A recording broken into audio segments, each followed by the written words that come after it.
Hi, my name is Anthony McNeil. I'm a retired police officer from the city of Southfield. I served 20 years with the city. I currently live in the state of Michigan. Southfield is just outside of the city of Detroit.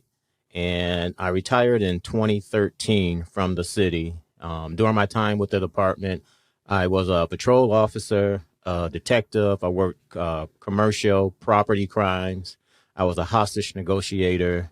Uh, Field Training Officer, or FTO, and I was the secretary or the treasurer for our union, and I did a whole lot of things while I was there. But now, like I said, I retired in 2013, and I've just been a husband. My wife and I just celebrated our 31st anniversary. We're proud parents of two awesome daughters who are both grown, and we just had celebrated our first grandchild's first birthday last month. So we're just living that grandparent life right now. Oh, congratulations. Thank It's you. hard not to Thank you. comment when you're speaking, but that's so nice. Oh, you've got a great life going on there. Yeah, no complaints. Yeah, and do you all live close together, so you're seeing them often? Yes, we're all probably 15 minutes from each other. Well, my youngest daughter lives in Washington D.C. But the rest of the family is all here, and we all literally live maybe 15 minutes from each That's other. nice. Close family, I like Yeah. that. Yeah. Growing up, my mom, my dad, they divorced at an early age. Um, I'm the oldest of two siblings, or three children altogether. I have two siblings, a sister and a brother.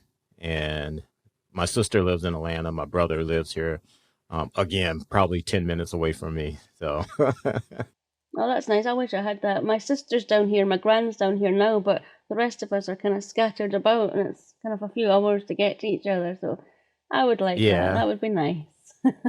Yeah, it's convenient, when it's time to run errands or need to pick up something. My mom only lives 10 minutes from us, so that's nice. When we need to run over and help her with something, or she wants to come over and see the grandchild, her great great grandchild.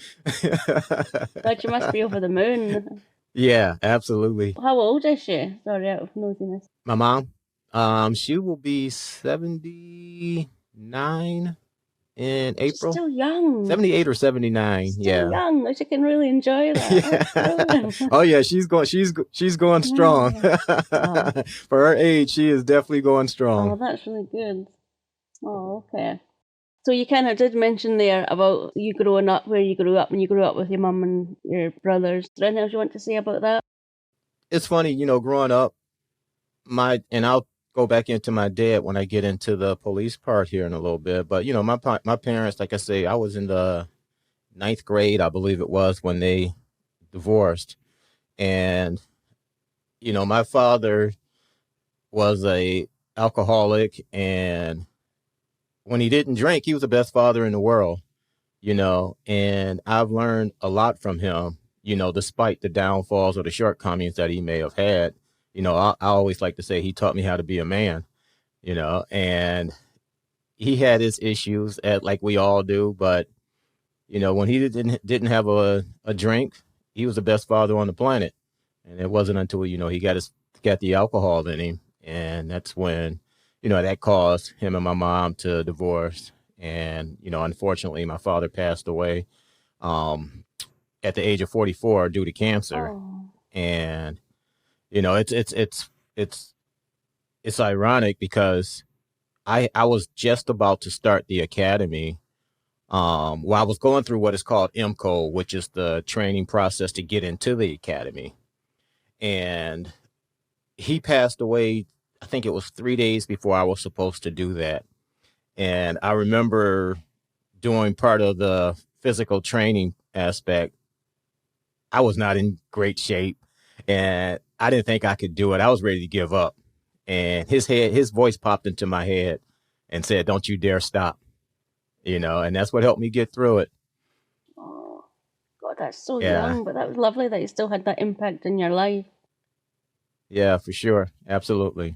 Like I said, he had his fun. He was a good man until he started drinking, and that was his downfall, unfortunately. It's a horrible thing, alcoholism. Yeah. So before you even thought about going into the police, what were you doing? I know you said you were a cook. Yeah, when I was in high school, I worked at a restaurant I was a busboy at the time, and I worked my way up to cook. But after high school, I played high school football, and I went on to play a year of college football. And I have to be honest, I hated school.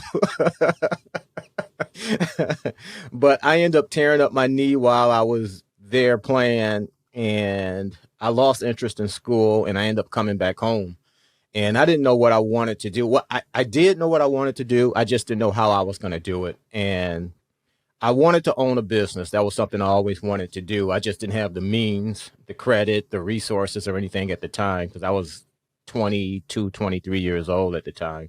So I went back to work at the restaurant that I was working at when I was in high school. And I ended up staying there for, I believe it was another 4 or 5 years or something like that. And one day, it was between lunch and dinner break. I'm standing up at the front of the restaurant, and the new chief of police at that time walks in, Chief Thomas, and he introduces himself, and he was coming to speak with the business owner. And I just happened to be standing up front when he walked in. And while he was waiting for the owner to come out, he looked at me and he said, "Have you ever thought about being a police officer?" And in my mind, I was like, hell no. I had no interest in going into law enforcement. Like I said, I wanted to start a business at some point. But after talking to him for a minute, I started thinking, that's how I can get the money I need to start my business. And, he told me about the city's Cadet program, which they had at the time. And he encouraged me to go apply for it, which I did. And I believe there was like 200, 250 applicants at the time. And I finished number 3 out of all those people on the list. And I got hired as a police cadet. And I think I was a cadet for maybe 6 months before I ended up going to the actual police academy. And, I ended up going to the academy, and I think I was in the academy 6 months. I can't remember the exact length of time, but that was an experience, But yeah, I got out of the academy and started my career.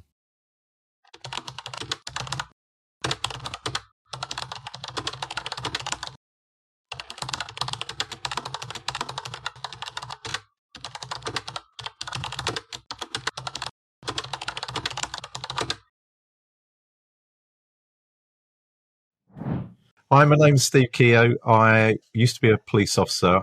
I left the police in, what is it now, November 21. So, oh, wow, that's two and a bit years. It's gone so quick. So since leaving the police, I've had a couple of books published, and I've got my own TV show, weirdly, which I still, when I say this out loud, it does sound a bit odd, and I still can't get my head around it. Someone with a face for radio having their own TV show. But anyway, I've got that coming out on the 20th of March on True Crime, which is called Secrets of a Murder Detective, which is really quite exciting that that's coming out. And I'm just doing bits and bobs. So when I was in the police, I started the police way back in 1991, which makes me feel old now. But to me, it still feels like it was yesterday. And I got posted to South London, and I policed the area that I grew up in, and I grew up on a council estate. So I had some interesting times meeting people and arresting people I went to school with, but hey ho, it's character building. Tell me about what you did before you even thought about going into the police. So I joined the police quite young. I was 20 when I joined, so I hadn't done an awful lot before. But what I did do, I started to train to be an accountant, and it was really dull. It was really boring. And so I worked in an accountancy firm that backed onto the Old Bailey, and our offices overlooked where the prison vans used to come in. And I'd be sat there trying to work out why, spending hours while 2 columns didn't add up. It was really dull doing this accountancy stuff. and then like there'd be these prison vans would swoop in with blue lights and sirens and like probably IRA terrorists or whatever it would be. And I look out the window thinking, that life looks so much more exciting than mine. And and I was quite into a program called The Bill that was on at that time. Just made me think that there's got to be more to life than this. So I completely left field for somebody from my background. None of my family would have ever have dreamt of joining the police. In fact, most of them were more likely to end up in prison than putting people there. So I was probably the first person on my estate ever to have joined the police. But yeah, I joined at 20 and I never looked back. I loved it. I really enjoyed it. Did 30 years. Like I say, I got posted, and my first posting was to the area I grew up in. So I ended up arresting people that I went to school with, etc. But it gave me a good grounding because for me, policing, there are two really important elements when it comes to policing. It's knowing the area you police and knowing the people you're policing. And I had a head start on that. And I very quickly built up a reputation for knowing who the criminals were. And if it wasn't because I went to school with them, it was because I grew up with them. And if I didn't know them directly, I knew the type of person they were. And if I stopped a car and I was talking to someone, I had a good feeling for who I was talking to because I lived that area all my life. How did you go down with your friends who you were arresting, at that time? So when it comes to how the people I went to school with reacted, it was twofold really. The people that I was friendly with, they weren't criminals. They've now gone on to have good jobs and own businesses and stuff.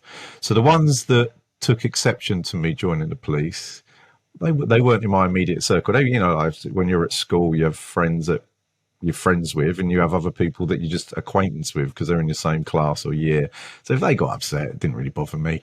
The people that I was close to, they accepted the fact I was joining the police, and I think found it quite funny and like some of the stories that I come home with.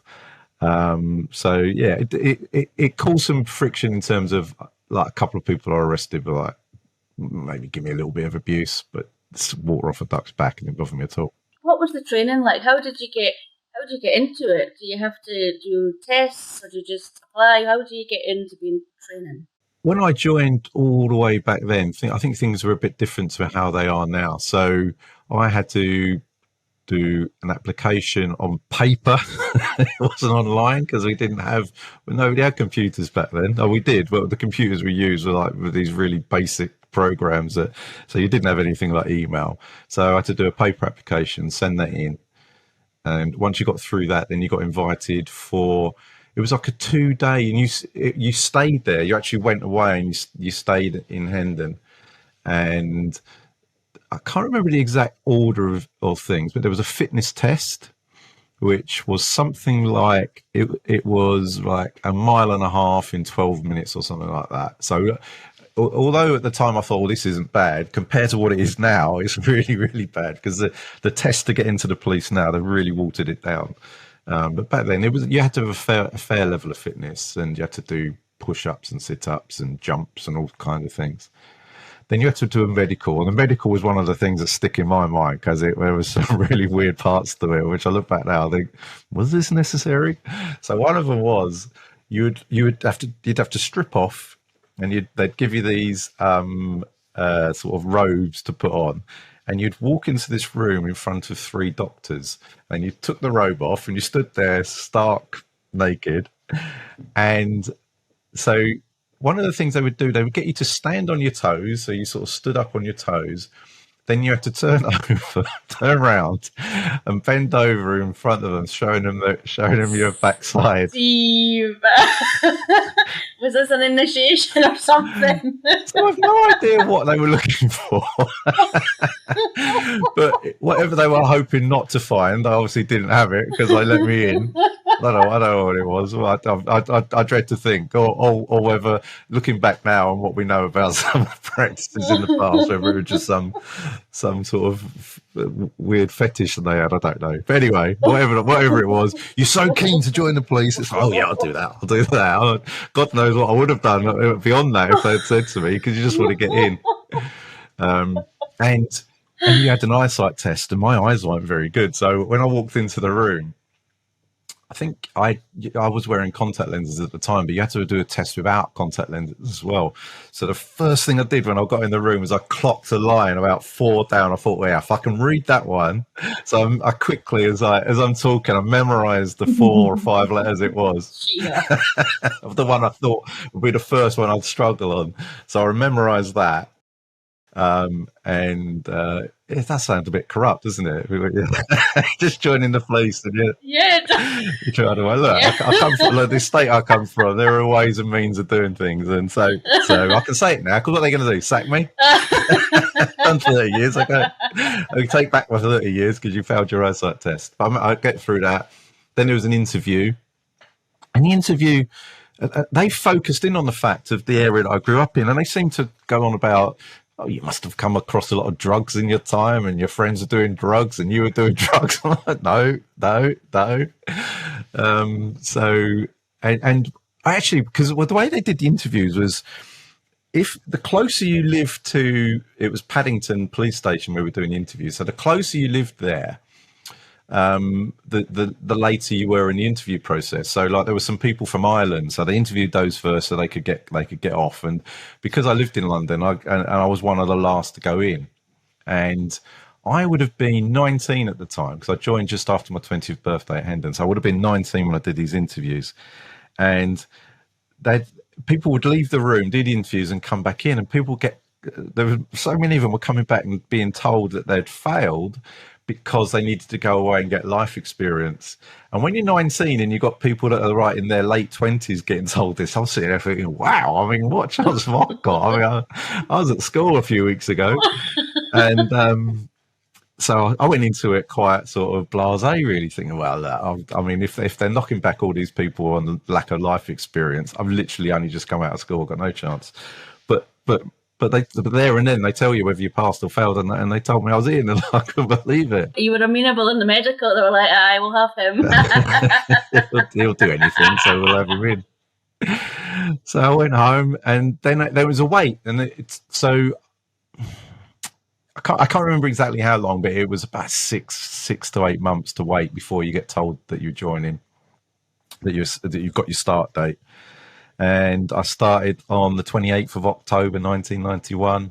And Sunday night, I went up to Hendon, and I vividly remember it like it was yesterday. And I stood there at urinals, and next to me was a fella, and we both looked at each other, and we both said, "What the hell are we doing here?" It was like so daunting that you were going to do 20 weeks of joining the police. And I just moved in with my girlfriend at the time, who I ended up marrying, and we just got a flat, and it was a big wrench for me to go up to Hendon and think I'm going to be doing 20 weeks there residential. What? And you've got no idea what to expect. It was really daunting, and I got to be honest, I didn't really enjoy it. I didn't like the training. So tell me, what was it like being at the academy? Then you said it was an experience. What happens there? Oh man, and during my time in the academy, it's funny. They teach you, as I always say, not how to be the police, because once you get out of the academy and actually get on the job, the things that you learn are so different. You get, I guess you can say, real world experience. Where in the academy, things are controlled, and they try to make scenarios as real as possible, but nothing beats actually going through it. But it was just funny because, like I said, this academy was about 6 weeks or 6 months long, I believe it was. And it was a hard time. I went to one of the toughest academies around at the time, and they were really into physical training. And I think when I left the academy, I was probably in the best shape I had ever been in my life. But getting to that point was interesting. The very first day of the academy, I'll never forget this. We're in our what we called our briefing room, and one of the squad leaders comes in, and he asks everyone to put their driver's license on the table. And I think there were 50 people in my class at the time, and 20 people didn't have their license on them. They said they were out in their car.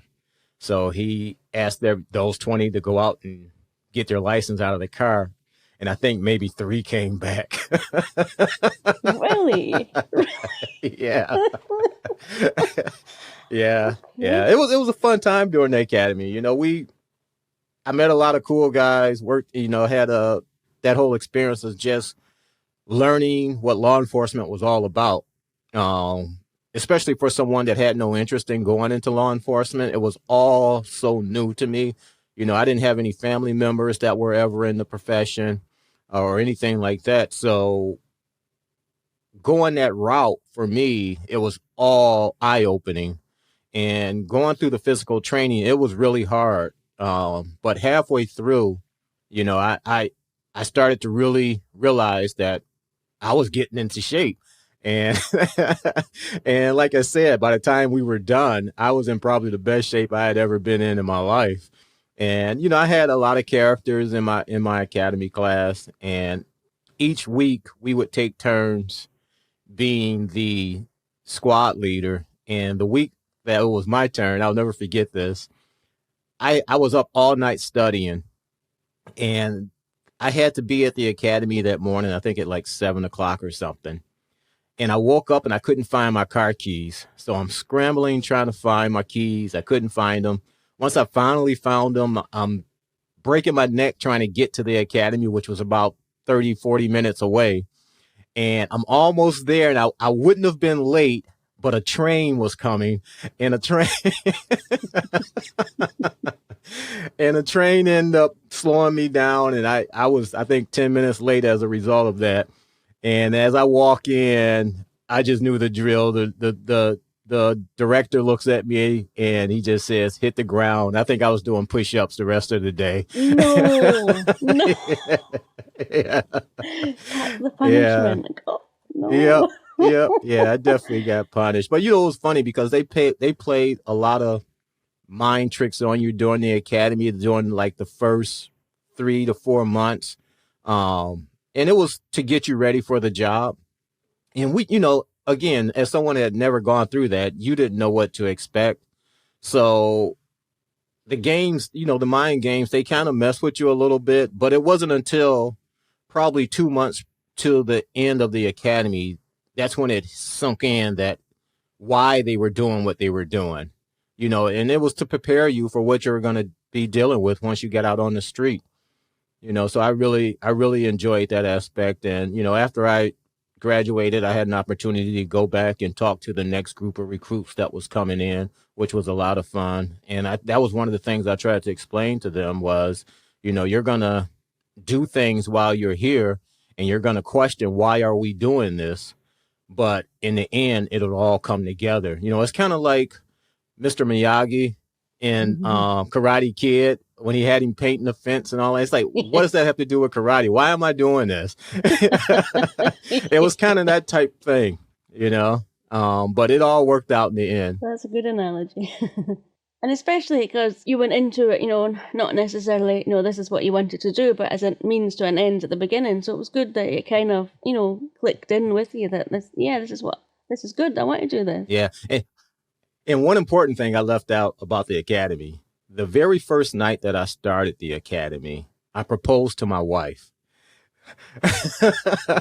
which was good and bad because I proposed and I immediately had to leave right afterwards because I had to go meet some of the other guys to go study. Oh, that's so sweet, though. That's a good way to remember it. My first day. Yeah, absolutely. Oh, and she's been with you ever since. How long were you with your wife before that? We were only dating. Yeah, we only dated. I think we met in September of 92, and we were married in February of 93. When you know, So, you know. yeah, yep, absolutely. And I always tell her from the day that I saw her, I knew she was going to be my wife. Did she feel the same? I don't know. You have to ask her that. That's a good question. I'm going to ask her that when we get off of this. Oh no, what have I started? So what is it you have to do to be a cadet? You have to apply to be a cadet, and not everybody gets. And then after you've been a cadet for a while, then you get to the police academy. Is that the process? Yeah, what I had to do to get into the cadet program was I had to take a written test, and that was about a 3-hour process.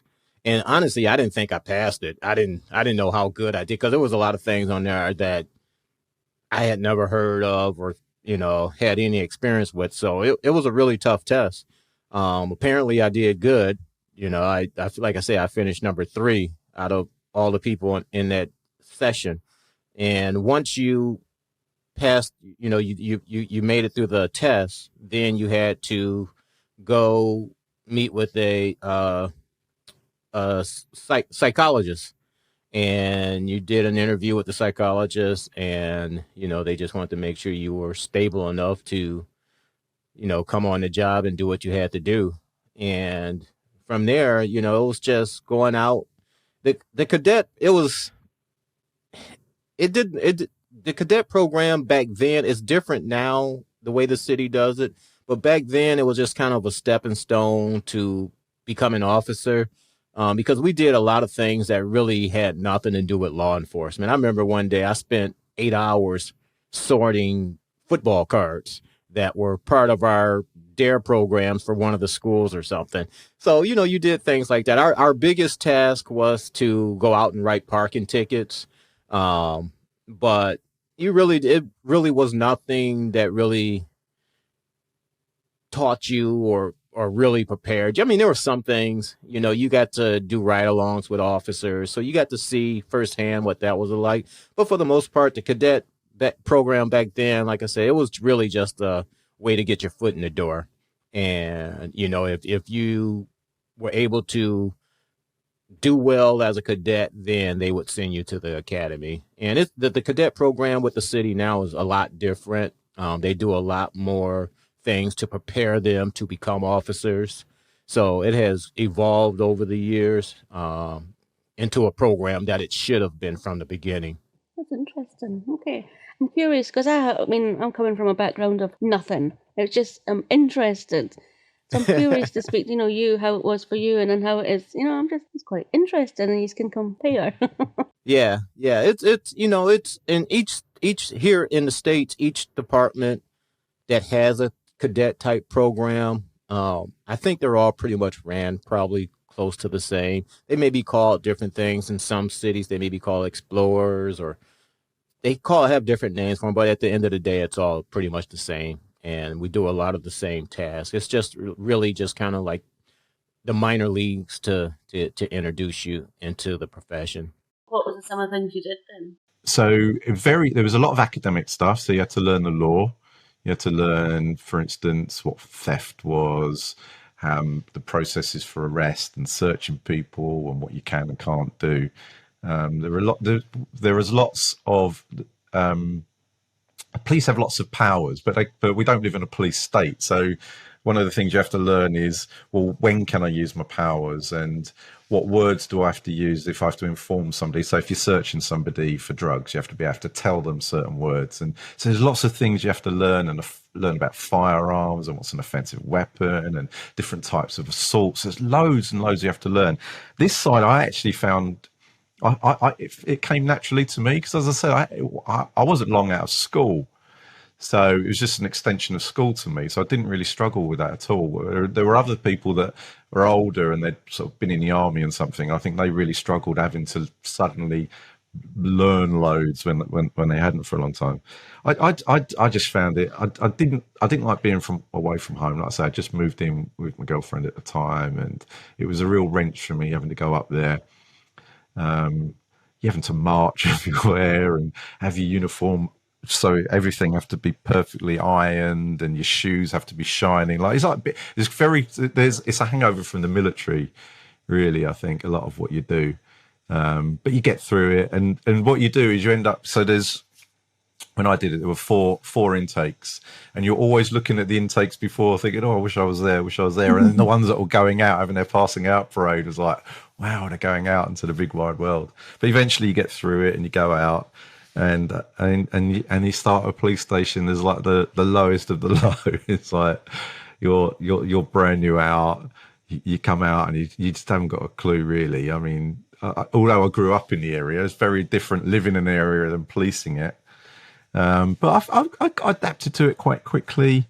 I remember one of the station inspectors saying to me, "Oh, you've taken to it duck like water," which at the time was like a real boost, because like you want to do well, you want to do a good job. And when he said that, it was really pleasing, and I seemed to take to it quickly. And as I say, I think a huge part of that is growing up in an area and knowing the people, and look, when you grow up on a council estate, you do end up situations where sometimes because you're a bit more switched on than other people, you think, well, I'm going to walk away now, and others don't, and they get themselves arrested and stuff. And I saw things, and I probably did stuff as a kid that I shouldn't have done.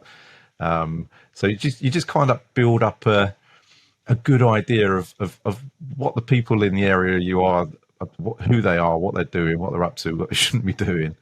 And that was definitely was a head start for me.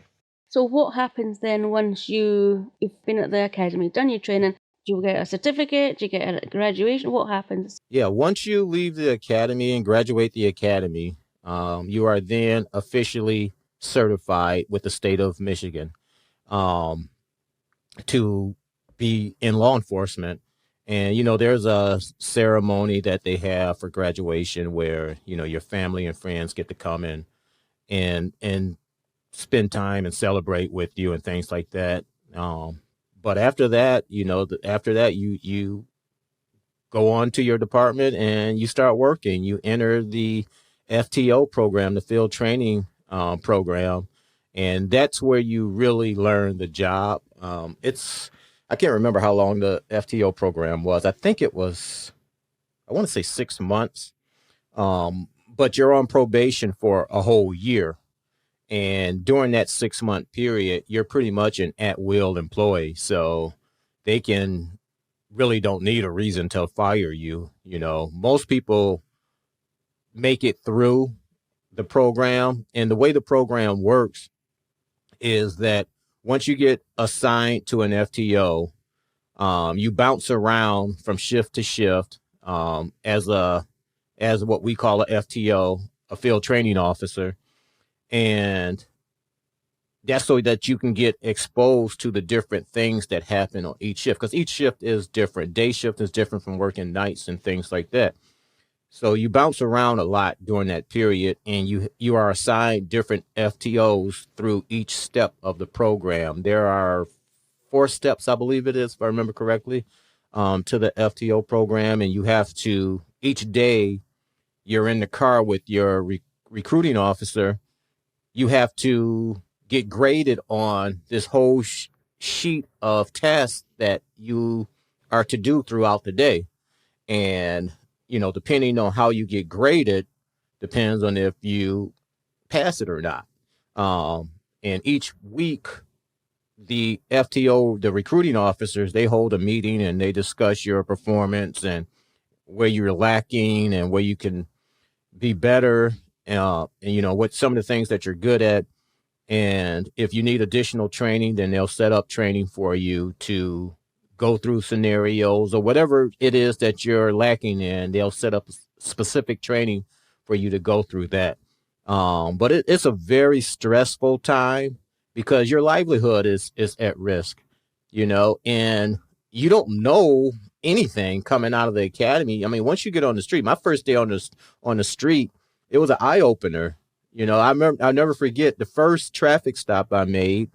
My FTO, we stopped this gentleman. His driver's license had like 40 suspensions on it. So we were going to arrest him. And this guy was probably 6'6", maybe 320 pounds, all muscle. And I'm only 5'7". I think at the time I was maybe 170 pounds or so. And my FTO wasn't much bigger. And he looks at me and he says, "Whatever you do, don't piss this guy off."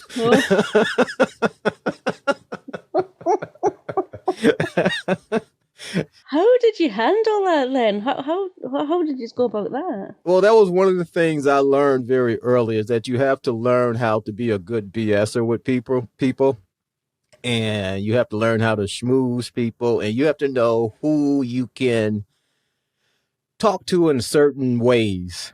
And with this gentleman, it was trying to keep everything even keel so that he doesn't get excited, and and I remember trying to play it, keep it light by laughing. Like, come on, man, you got all these suspensions. You're not supposed to be driving.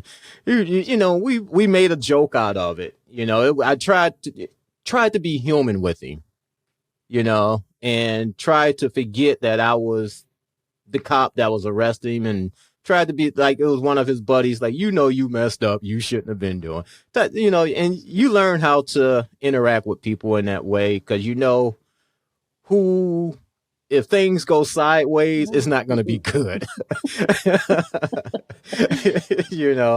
But I end up making it through the FTO program. It was like I said, it was rough, because it was very stressful getting graded every day. Every little thing you did was under a microscope. And I'll never forget the one time I thought I was going to get fired.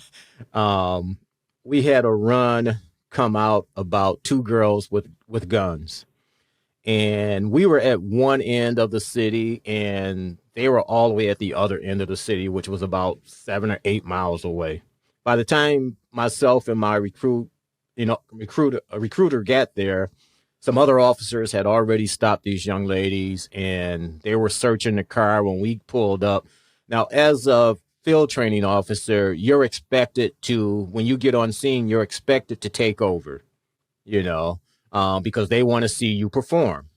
So when I got there, the two young ladies were standing up on the sidewalk talking to some other officers, and there were other officers going through their car looking for the guns.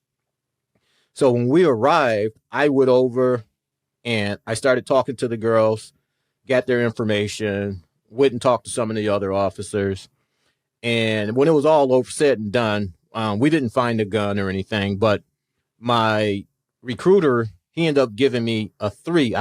The minimum score that you're allowed to get was a 4, I believe it was. But he gave me a 1 or a 1 or a 2 or something like that, or a 3 for officer safety. And his reasons was because when we arrived on scene, I didn't pat down the two girls. And my logic was, well, this was a hot run about people with guns. These other officers who made first contact pulled these girls out of the car. I'm going to assume that these veteran officers searched these girls once they got up. So it's kind of redundant for me to go and do it. So and this is where I thought I was going to get fired. This is where that comes in. The next night, we get just a report run. Someone had their car stolen or something. So it was we just had to take a report on it. And when we get to the gentleman's house, he comes to the door, and I looked at him and I said, "Sir, can you put your hands up on the door?" And he looks at me puzzled, and he's like, "Why?" And then my recruiter looks at me and goes, "What are you doing?" I said, "I'm patting him down."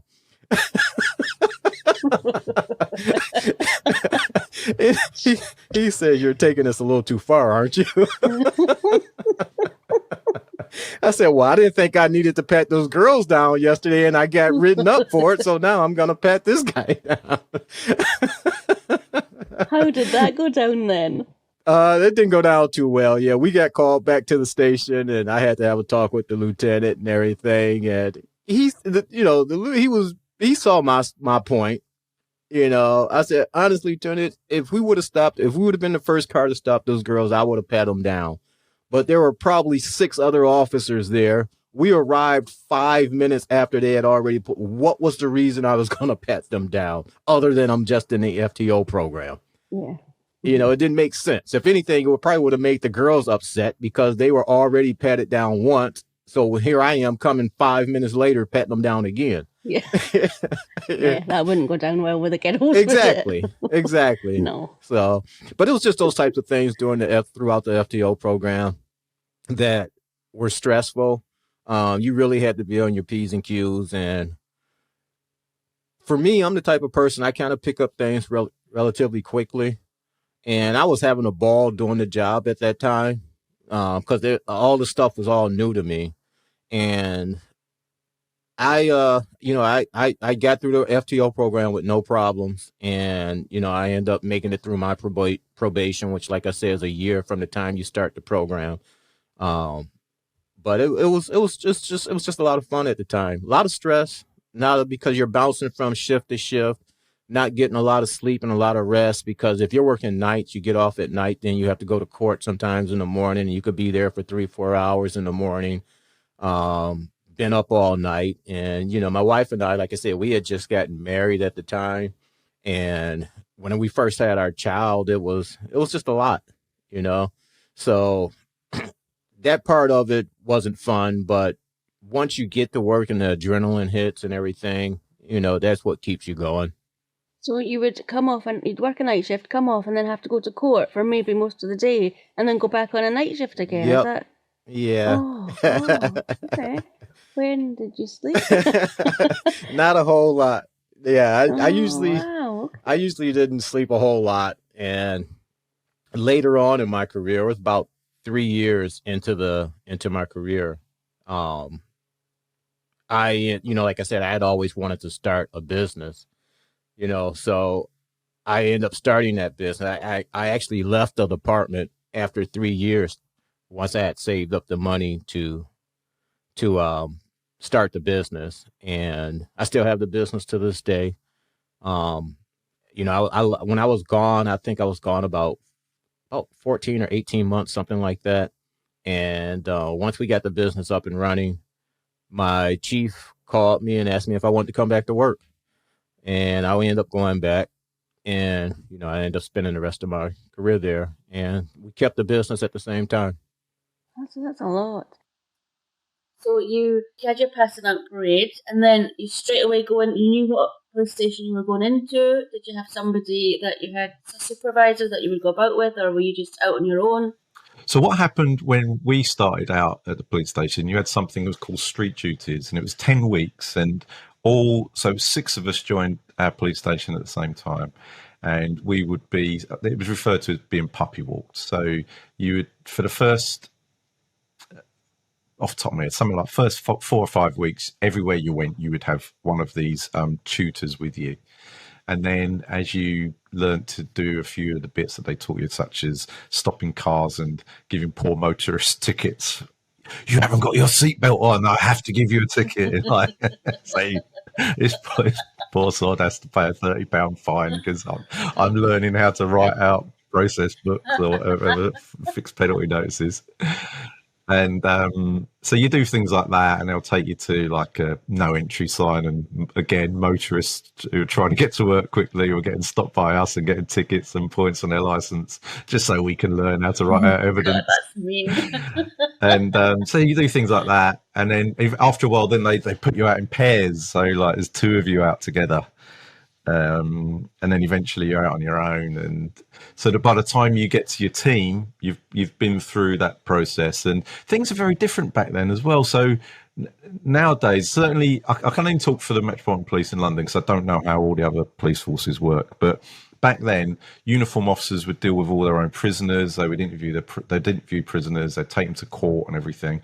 So we would do that in that time. So 10 weeks of, if the control room knew that there was a street duties on, all the rubbish calls would come to you. So like, there's a shoplifter, send the street duties down. There's somebody's died suddenly, send the street duties down. Everything that other people didn't want to go to, they send the street duties. But brilliant, because you're learning how to deal with those crimes. And I found that so I went on to deal with murderers and arresting murderers and dealt with terrorists and whatever, but my grounding was those early days of dealing with shoplifters and more minor crimes, because I was learning the process. I was learning how to deal with people, getting comfortable arresting them, interviewing them, and everything. So everything's little building blocks. So mine started back then on the street duties, and in many ways they've taken that away in London. Like a lot of nowadays they have teams that take on the prisoners from the uniform officers, so they're not building up their core skills of interviewing and arresting. Well, they do arresting, but everything else after that is taken out of their hands, which I don't agree with.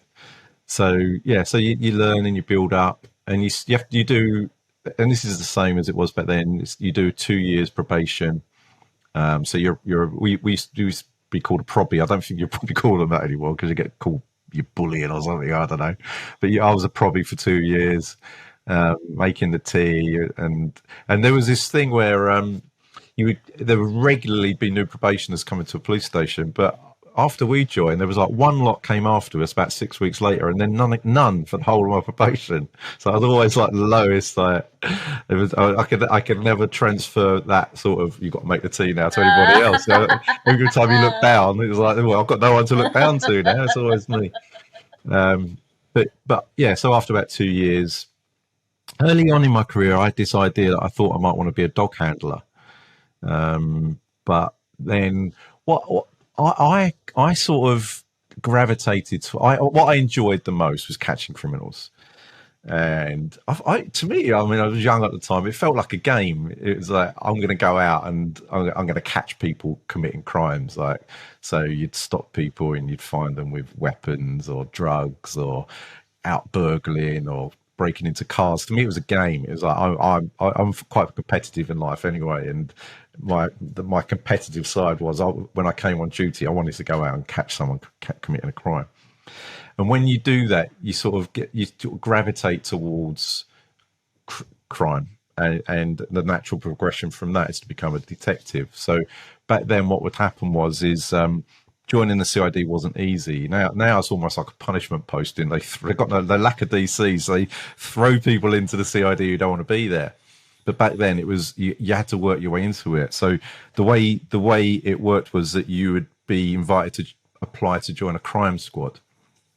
And the crime squad was your way into the CID. And what they were, it was a proactive team, generally targeting drug dealers. But it could be if there was a particular problem, say cars being broken into in a particular area, you might set up an operation around that and do some observation posts and whatnot. But essentially, you're targeting the problem crimes, mostly drugs. And then if you prove yourself on that, then you can then go into the CID as on one of the like burglary squad, robbery squad, or whatever. So that was the path that you used to have to go down, and it was really good grounding. And I had an attachment on the burglary squad in my probation, I think, and I didn't want to go down that route straight away. So I ended up doing 6 years, I think, in uniform before I decided, right, I feel like now. My attitude in life has always been, and this is advice I always give to other police officers when they're coming through, is don't be in a rush. People, I noticed at the end of my career, everybody wanted everything now. So when they were joining, they were coming to me on a murder team saying, well, how do I be a murder squad detective? And I was like, well, learn to be a police officer first, and then learn to be a detective. And then once you've got the grounding of a detective, then go and deal with the more serious crimes. And so my attitude was, I'm in uniform, I'm enjoying it, which is the most important thing. I'm learning, and as long as I'm enjoying it and learning, I'm going to keep on doing it. And then about 6 years, I felt ready then to apply to the crime squad again. Well, not again, but I got invited the first time after like 2 years. But I thought, no, it's too early. Then after about 6 years, I thought, right, I'm ready now. I applied for the crime squad, got it. And then that's when the journey down at being a detective sort of really started. So you'd finished your probationary period. So what job were you doing when you left to start your own business? What I was doing with the police department at the time? Yeah. When I first started, when I got out of the FTO program, I worked patrol for 3 years. For 2 years. And then going into my third year, I had an opportunity to go become a detective. Wow. Which is unusual because most detectives have longer than 2 years on the job, but there was something going on and there was an opening and nobody wanted to fill it.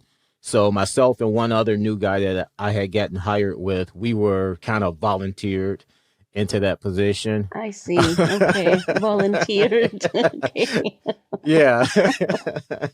And I actually loved it because it gave me an opportunity to see another side of law enforcement and police work, and I get to see the backside of how things work once people are arrested or trying to figure out crimes and why they happen, how they happen, and things like that. And just the whole process of going to court, all of those different types of things, writing the warrants to arrest people. These are all things that you don't learn necessarily in patrol because you don't deal with them, you know? So once I got into the detective bureau, that was a lot of fun. Just the tools that you have to accessible to you as a investigator to investigate crimes, and things like that. And I did that. I think I was there maybe a year, just over a year before I ended up leaving to start the business.